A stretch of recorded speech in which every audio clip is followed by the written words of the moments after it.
Okay. Now we're recording. Okay.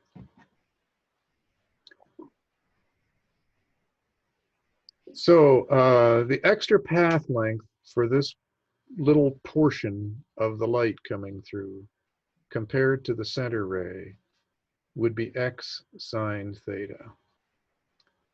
The phase difference is just going to be that path length divided by the wavelength multiplied by 2 pi. So this would be a fraction of the wavelength multiplied by 2 pi would get you a phase difference in radians. And you could write that as kx sine theta if you wanted to, because 2 pi over lambda is k. Now, as before we had little bits of this stuff coming through discrete slits, and then we just added the electric field from each one, and we just put in a phase factor for each one. This time, we're not going to be adding discrete electric field vectors. We're going to be integrating electric field vectors. And so we've got to take an integral of these things. I guess these ought to be vectors, except I'm not going to consider the possibility of different directions in this case. We're going to look at different phases. That will be bad enough. We don't need to try different directions as well. Can you shift the paper just a hair? Yeah, okay, thank you. Was I going off the left? Yeah, I couldn't see the E. Oh my. Zoom does some dangerous things. It resizes screens willy-nilly and crops, and I'm very frustrated with Zoom in that respect. So I can never tell what exact, because you can't see my finger here. Is that what you're telling me, Aaron? That is correct. I cannot see your finger. Now I can. Now you can. Yeah. Yeah. And I can see your, because I can see his finger when he's over there. Yeah, Aaron, try resizing your screen and I bet you'll see it. How do I do that? Just make it not full screen. Okay. And then just resize it a bit and you'll see. I get so mad at it for doing that. I'm sending it to you and I think I see the edges and then suddenly I realize, wait a minute. Yep. Yeah. Okay. Apparently I was on like full screen instead of widescreen. Yeah, exactly. It just plays with that stuff. I wish it would letterbox things so that you always saw the full screen, but it doesn't. Okay. So it's time to do this integral now. It's time to put in the little pieces. So what's dE going to be? So this is the electric field that's coming from just this part. Now E0 would be the electric field from the whole thing.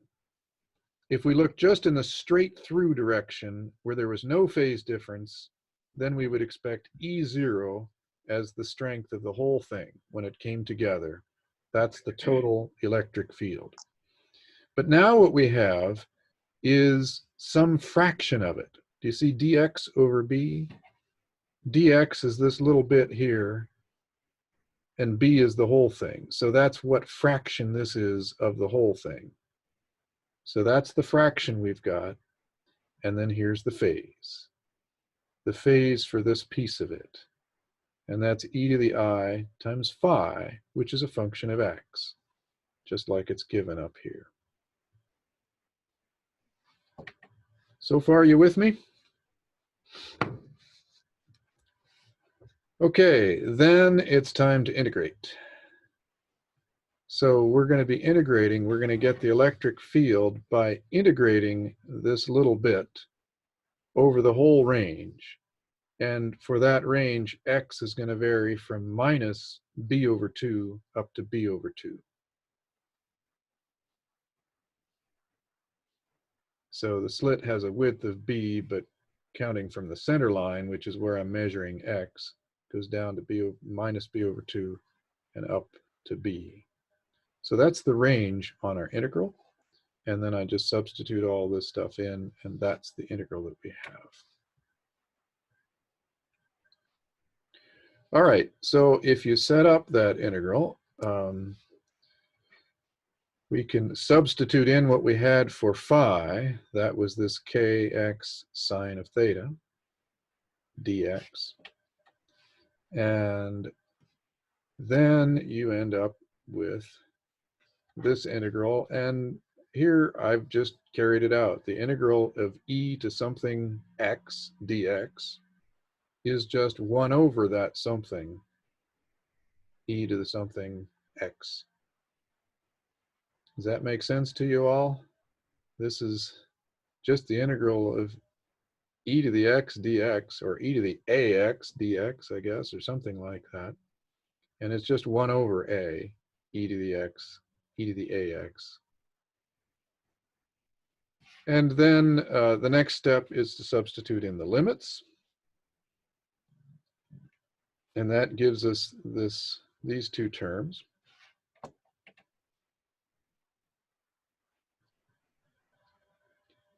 With i's in there, which are kind of a nuisance, but e to the I something minus e to the minus I something just turns into a couple sine functions. Now, this is sine of sine yet, because we still have the sine theta that came from way up above in the definition of phi in the first place. We'll keep that for now. But here's what we've got. Now, this I in here, since we were subtracting these two functions, we ended up with the sine function that has an I in it, but there was an I out here as well, and those two cancel, and so we've actually got a real number. Now it's time to make things a little bit simpler with notation, and I'm following Hecht exactly here. He defines a beta to be kb over 2 sine theta. It's sort of related to b. Beta is related to b. It's a scaled version of b, in the similar fashion that he has an alpha for a, but I don't think we've seen that yet. We had an a for the separation of our slits, and later on that'll get turned into an alpha, and here the b gets turned into a beta. So if you do that, then you'll find that everything here simplifies down very nicely, and you end up with just the sine of beta over beta. And I don't remember whether we've talked about that, but that's the sinc function, SINC. So that's just the sinc of beta. Yeah? What happened to the negative sign? Did it go when we divided I by I? I think so, yeah. I divided by I. Oh, it shouldn't have. I divided by, that's a good question. What happened to that minus sign? It just seems to be gone, doesn't it?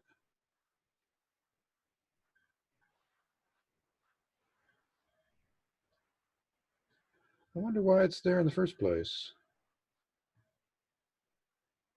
It shouldn't be there, should it? Isn't this going to be cosine theta plus I sine theta?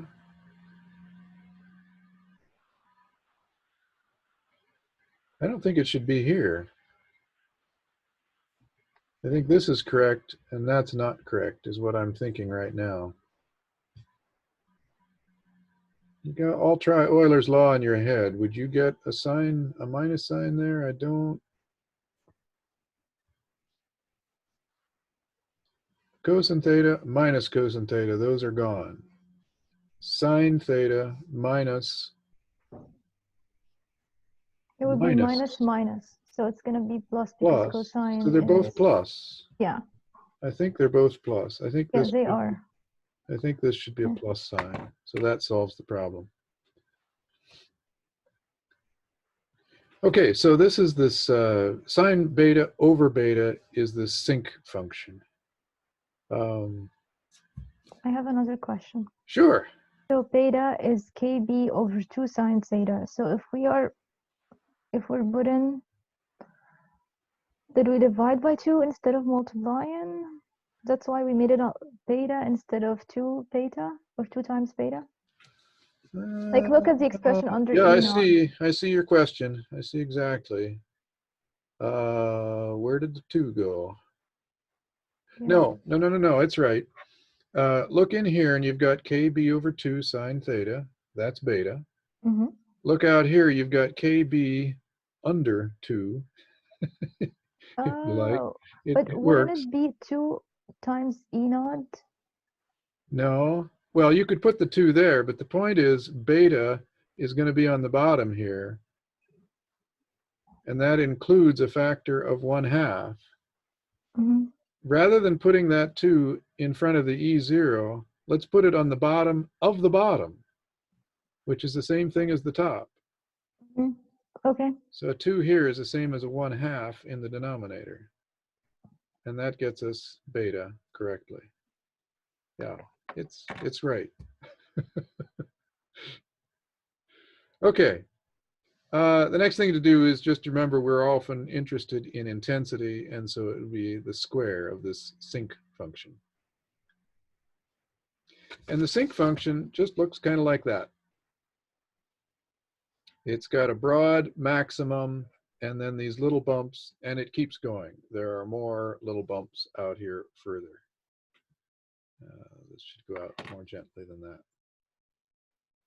And Do those little bumps keep getting smaller? they do. Okay. They do indeed. Now I can't find my next page here. Where did it go? Here it is. All right, this is straight from Hecht.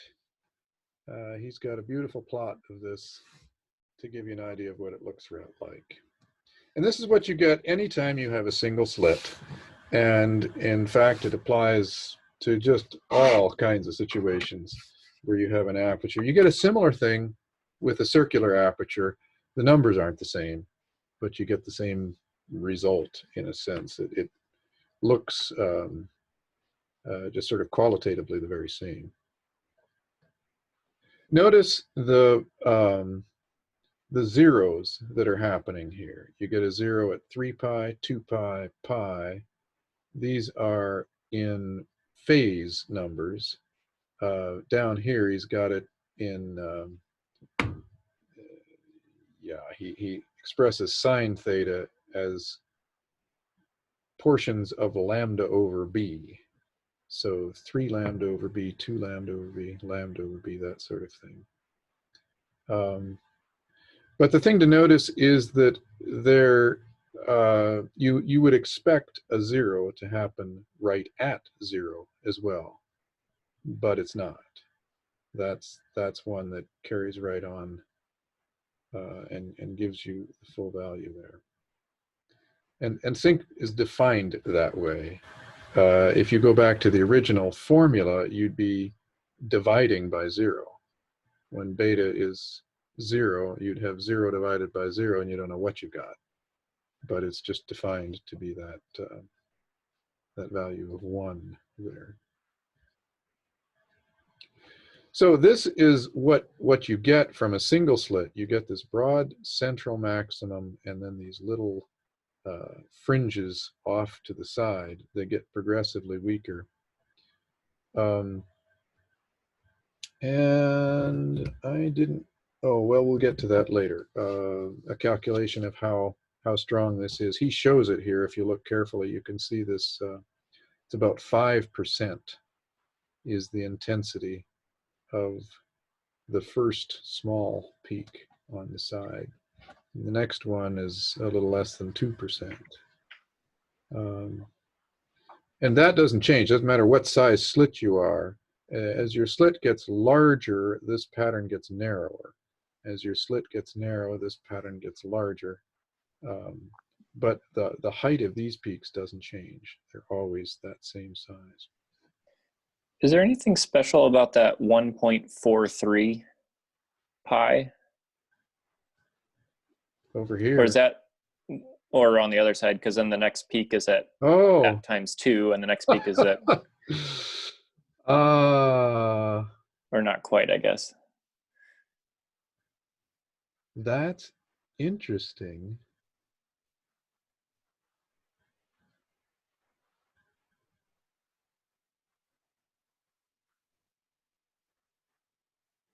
Well, what Or he's is that pointing just out, it isn't exactly 1.5 pi, which is very interesting to me. I did not know that. I would have thought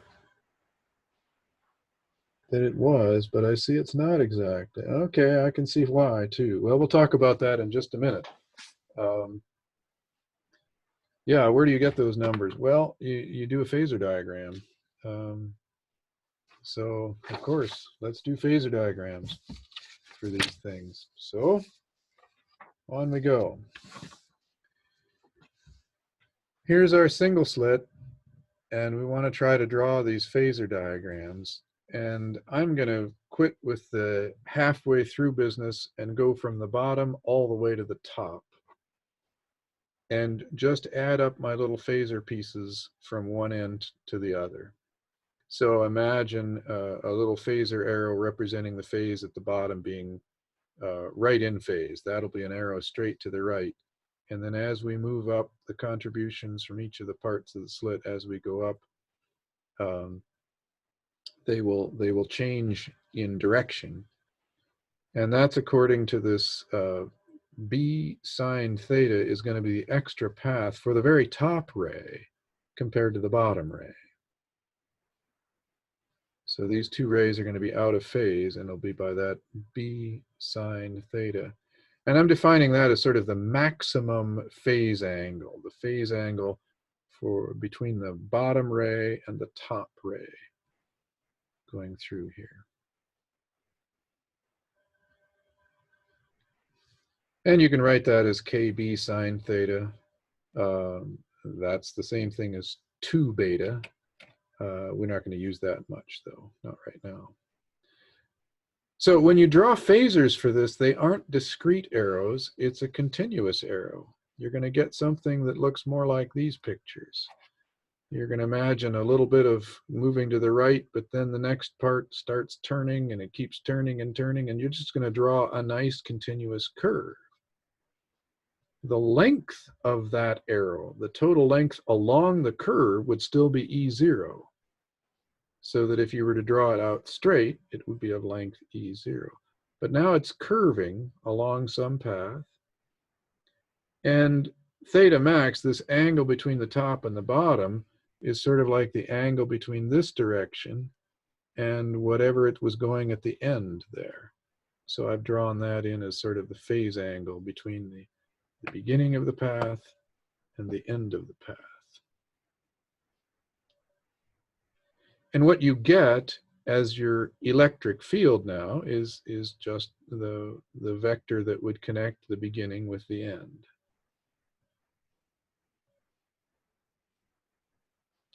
Now, as you change theta, as we look on our distance screen at different places that correspond to different angles theta, that changes the phase difference from top to bottom. And so you'll have a bigger difference between the top ray and the bottom ray. Right at the center of our pattern where theta is 0, there's no difference between those rays. Everything is in phase.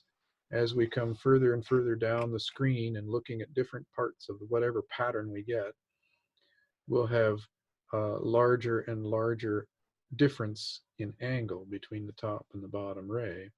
And what that does is means this theta max changes. And so our whole diagram will sort of curl in different ways.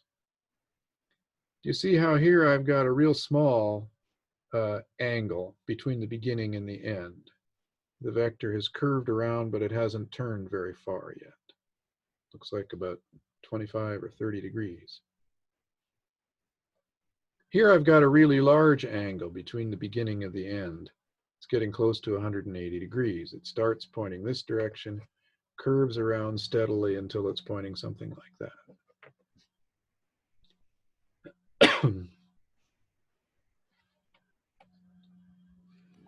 Given a large enough angle, would it eventually curl around into a circle, or would that be It impossible? sure will. It will do exactly that, Ben. That's where we're headed with this. That's how we get the zeros.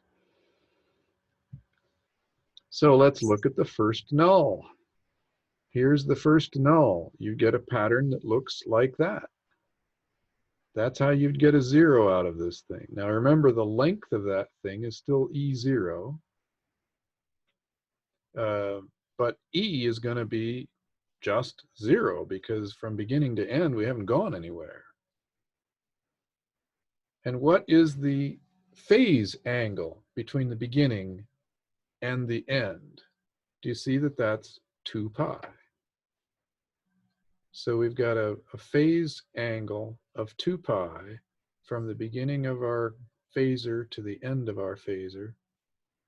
So I'm just going to take our definition up here of the maximum being 2 pi b over b sine theta over lambda, and just say that's 2 pi. Well, you can immediately simplify this, and that just says b sine theta is lambda.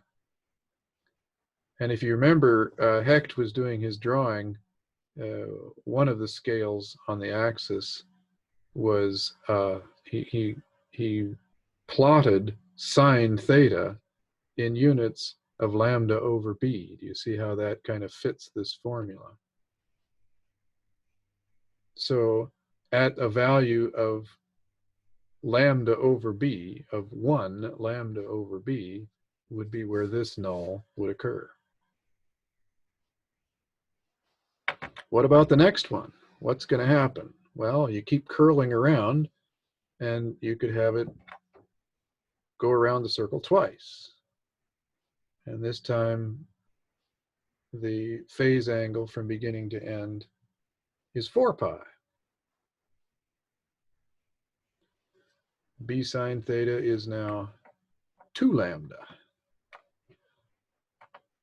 So you can begin to see we're going to get zeros.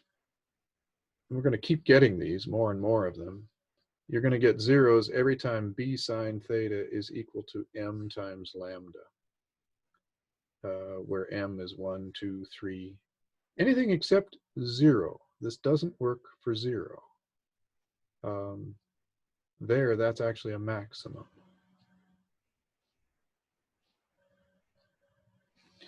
Now what I want to show you is something that, given what Aaron just pointed out, this is incorrect. It's close, but it's not exactly correct. Let's see if we can figure out where that first side peak would be. Well, we've gone through A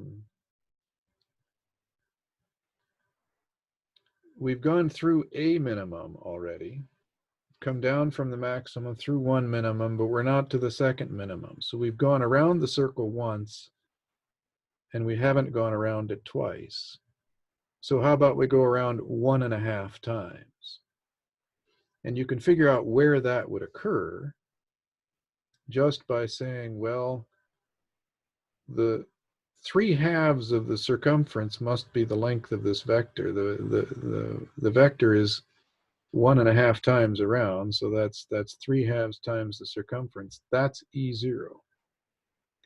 Or another way of saying that is our circumference is 2/3 of E0. Whereas the diameter of the circle is what our final electric field vector is going to be, E.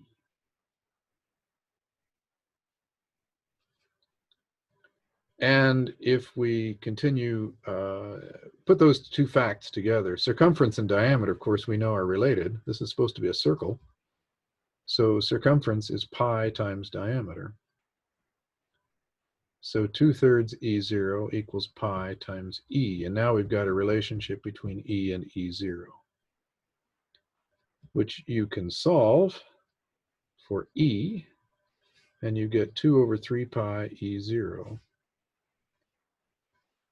And this would get 4.5%. And that isn't quite exactly right. He shows it as being 4.7%. Now, that is because if you look at this figure and imagine sort of uncurling or curling it a little further, you realize if you uncurl it a bit,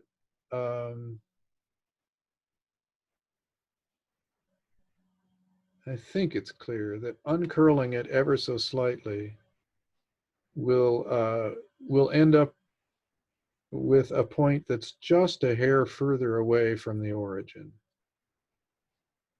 If you imagine this is a piece of paper that's got a fixed length E0 and you curl it around like this, and then uncurl it ever so slightly, as you uncurl it, you make a larger circle.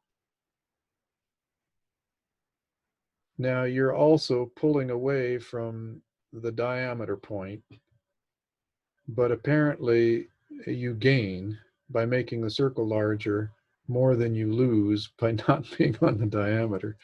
Anyhow, he's evidently done it more carefully than this. This just gets an approximation, and it's 4.5%, but it's not quite right. So that's how you can do phasor diagrams for continuous cases, for a single slit, and kind of see what's really happening in some sense using that sync function. Well, there's lots more. Hecht goes into great, wonderful detail on all kinds of stuff. Let me give you an assignment now, and here it is. I want you to do those 4 problems for Thursday. And tomorrow I'll probably go over some other stuff beyond them. We'll kind of be out of sync just a little bit, but I think that's how we've been doing things anyhow. So I will go on. These problems don't cover nearly the whole chapter. They're just about single and multiple slits. And so I think you can do these 8, 12, 14, and 17. And I will start covering some of the other material already on Wednesday. Then we'll go over these problems on Thursday. And I'm not sure what we're going to do on Friday. Friday is, normally we don't meet on Friday. That's well, Friday is Good Friday. It's Good Friday, exactly. So I think we'll probably just take that day off.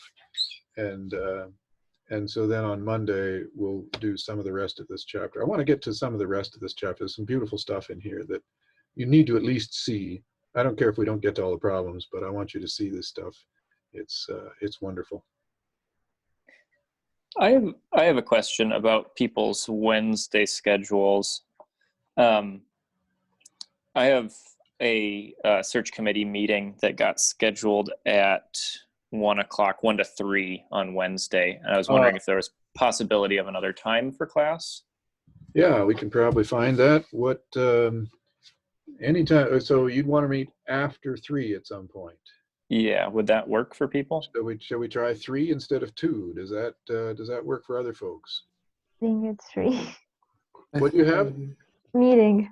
You have a meeting at 3. Oh. Okay. How long is your meeting? Probably gonna be half an hour. Shall we plan it for 3:30, or do you want to leave a little more room and go for 4? I think 4 would be best. 4 would be best. Does that suit everybody? Yeah, that's That would fine. be great on my end. Thank you so much. Wednesday at 4. All right. John, we've actually been meeting almost every Friday since we started online. Actually, every Friday. So should we meet this Friday to cover more stuff before our final? You think we should meet on Friday? I am wondering if we don't meet, then we're missing some things. Yeah. I don't know. I have set up an optional meeting in general physics. Sure. Let's meet Friday at 2. If that still suits everybody. Does that work for everyone? Yeah, it's fine. Okay. Yeah, I don't have any issues. All right, let's meet Friday at 2. And if we get further through things that way, that'll be better, and you'll be more able to shift over to the final exam when that comes along. But yeah. When is the second test scheduled for? Oh, that's a good question. I had it down as being next Monday, No, but I think that might have been from the old syllabus. no, it sure won't be on Monday. No, I would say it would more likely be Thursday. That's probably when I would do it. So that would give me Monday and Wednesday to talk about it. Yeah, Thursday, and then Friday we could still meet to just confer a little bit about projects. Okay. Let's plan on that right now. So are we not gonna have like other problems from the chapter? I don't know if we will or not. I'm not so concerned about problems. I want you to see the stuff. It's beautiful, but we don't have to do so many problems on it. What I've got is some, yeah, anyhow. Let's do the test on Thursday. As in a week from Thursday. Yes. Or okay. No, this Thursday, Aaron. Oh, yeah. I have a question about the stars that we had for the problem we solved. How can we have 12 points when we only have 6 vectors? Oh, that star thing. Oh, that wouldn't actually have 12 points as 6 vectors. It would have 12 points if we had 12 vectors. Yeah. Yeah. He was just saying the points that we had fit on a regular 12-pointed star, but we only had, in a certain sense, 7 points of that star, counting the beginning and the end. We had 7 of the points of a 12-pointed star. And they aren't equally spaced as a proper 7-pointed star. That's what I was thinking they were, but they really aren't. So, yeah. Does that make sense to you? Yeah. Okay. All right, it's time to be done. So I will see you again on Wednesday at 4, and then Friday again at 2, and carry on from there. And so remember those problems, 8, 12, 14, and 17 in chapter 10, and have those ready for Thursday. And on Wednesday, I'll go into some other material. Okay. See you all later. Do you guys want to meet to do homework between now and Thursday? Wednesday? Yeah. I'm pretty busy on Wednesday. I'm pretty free on Tuesday, but whenever works for you guys. Tomorrow? If I end this meeting, does it end it for you guys too? I think you you can end leave it- without ending it for the rest of us. Oh, I can just leave? Yeah. Yeah. I'll do that. I haven't found out how to do that. It's from the same place you end the meeting, but instead of ending the meeting, it just leaves the meeting. Oh, there it is. Yeah.